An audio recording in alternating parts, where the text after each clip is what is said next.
We all have an imaginary slip of paper that we carry around in our pockets. And this slip of paper reads, "People would think I was crazy if they knew." How we answer this question is our resilience story. Each of us have at least one resilience story. It's a story about an experience, something that happened to us. It's the story that most needs to be told, but the story we most don't want to tell. You see, when we share our resilience story with others, two important things are launched. First, we expand our own resilience by demonstrating how others can learn from our experiences when we share generously and allow others to learn vicariously. The second is that we role model resilience and vulnerability.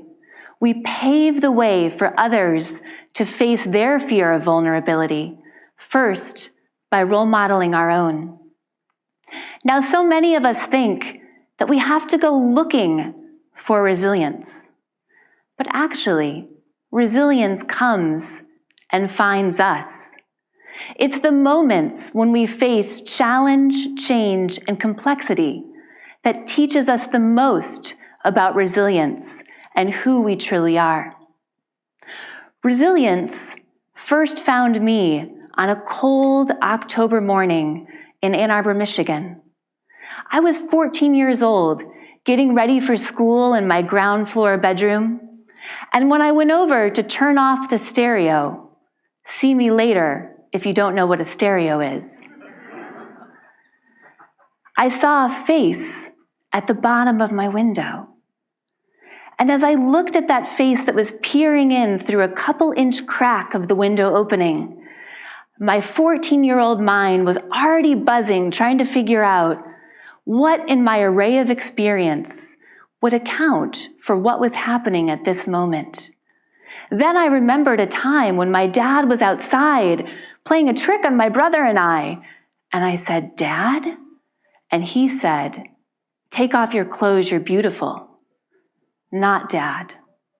I ran from my bedroom. I was terrified, calling for my parents. We made a police report, and after taking down all the information, the police officer concluded that this really wasn't anything to worry about, just someone passing through the neighborhood, a fluke. Well, 10 months later, in June of the following year, my parents were out of town. I always kept that window where I'd seen his face shut tight, but there was another window in my bedroom that faced the back of the house. And I had that window open for ventilation. And as I changed and got ready for bed, I stopped. I heard his voice again. This time, he said, "I've been waiting a long time for this." And at that moment, three important things in my life changed forever. The first was that I was naked in front of a man for the first time.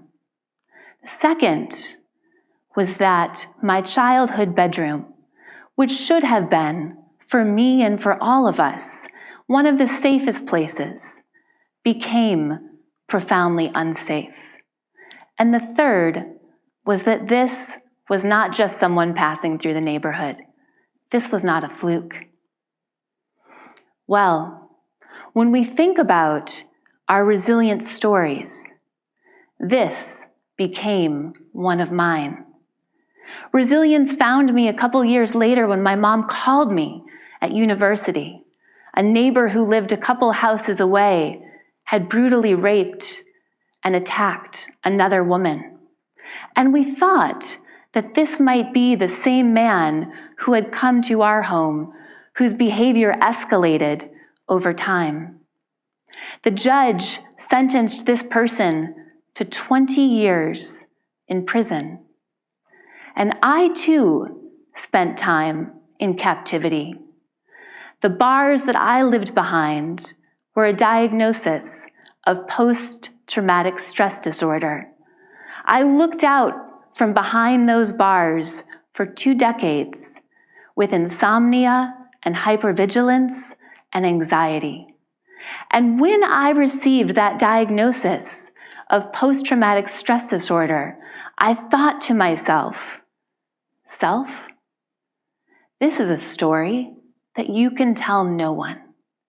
You must keep this a secret. Fold it up, put it in your pocket, and don't let it out. Well, a number of years later, I went on fellowship for neuropsychology. And something interesting happened.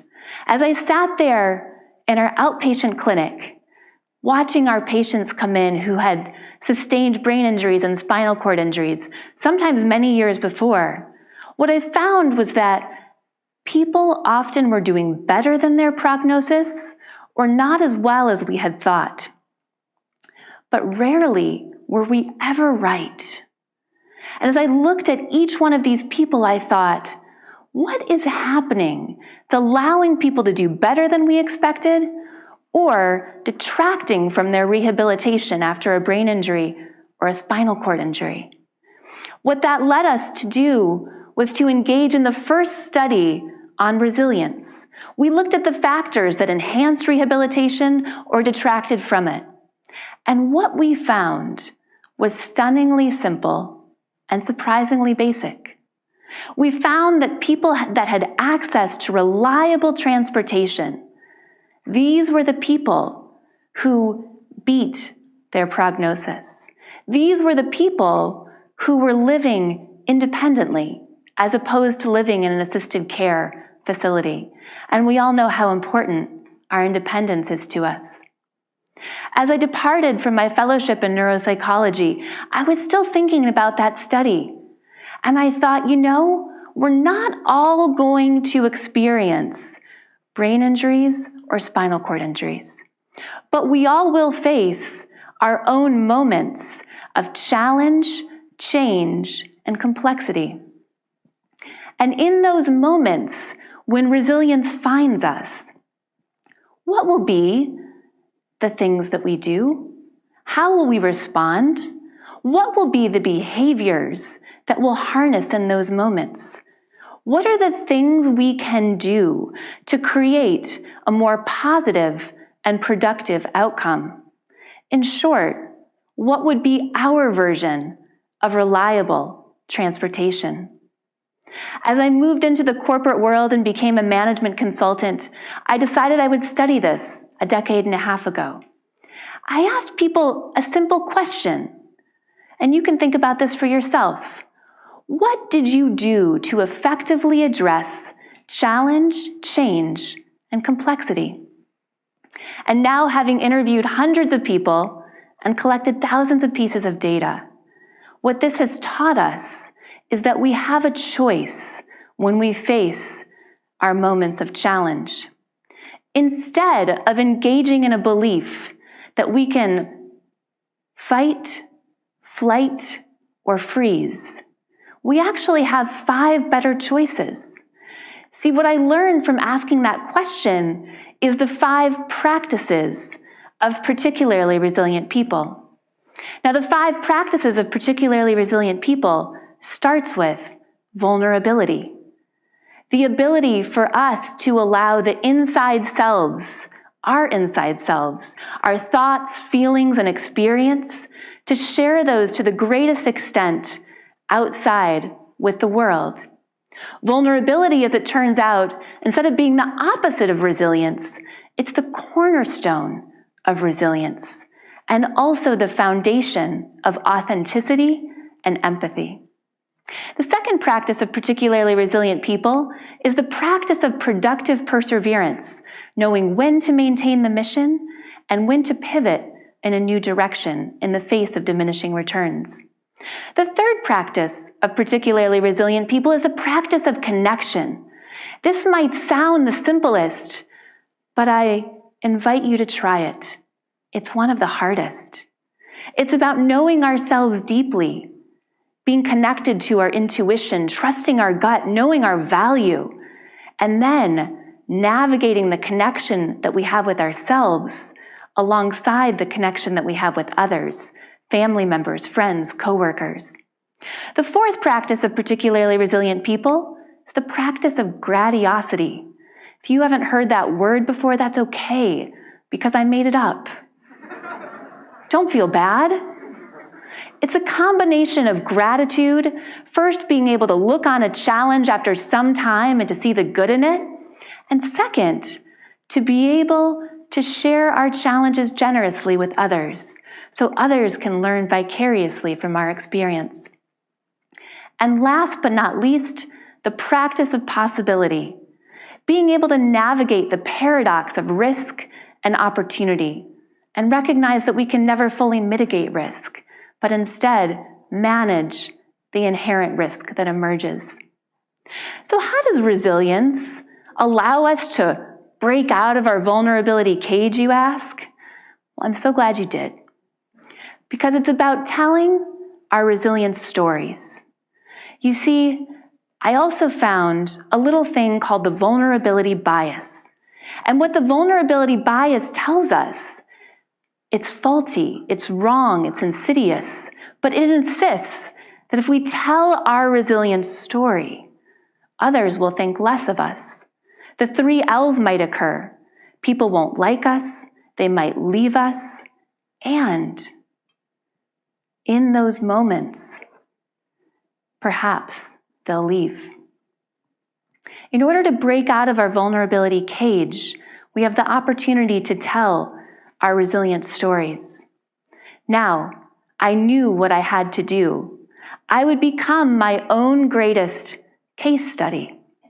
At the conferences where I was sharing the concepts of resilience, of the 5 practices of particularly resilient people, I would also take to the stage and I would tell the story. I would take out of my pocket that imaginary slip of paper that said people would think I was crazy if they knew. And instead of hiding it away, I would share it with the world. Well, what I found when I presented, when I shared the story that most needed to be told about my PTSD and the stalker, but I most didn't want to tell, is not only did people stop loving me or stop liking me or leave, quite the opposite. I was closer to people. I had greater opportunities. And what I want to invite each of you to do today is to tell your resilient story, to allow someone to see you, to know you, to connect with you to a greater degree. Because when we tell our resilient story, we take the things that we thought were so scary, the things that scared us, and we make them our most sacred development opportunity.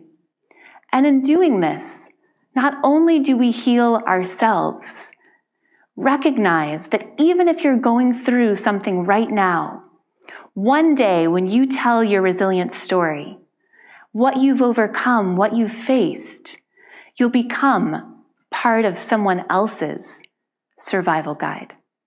Thank you.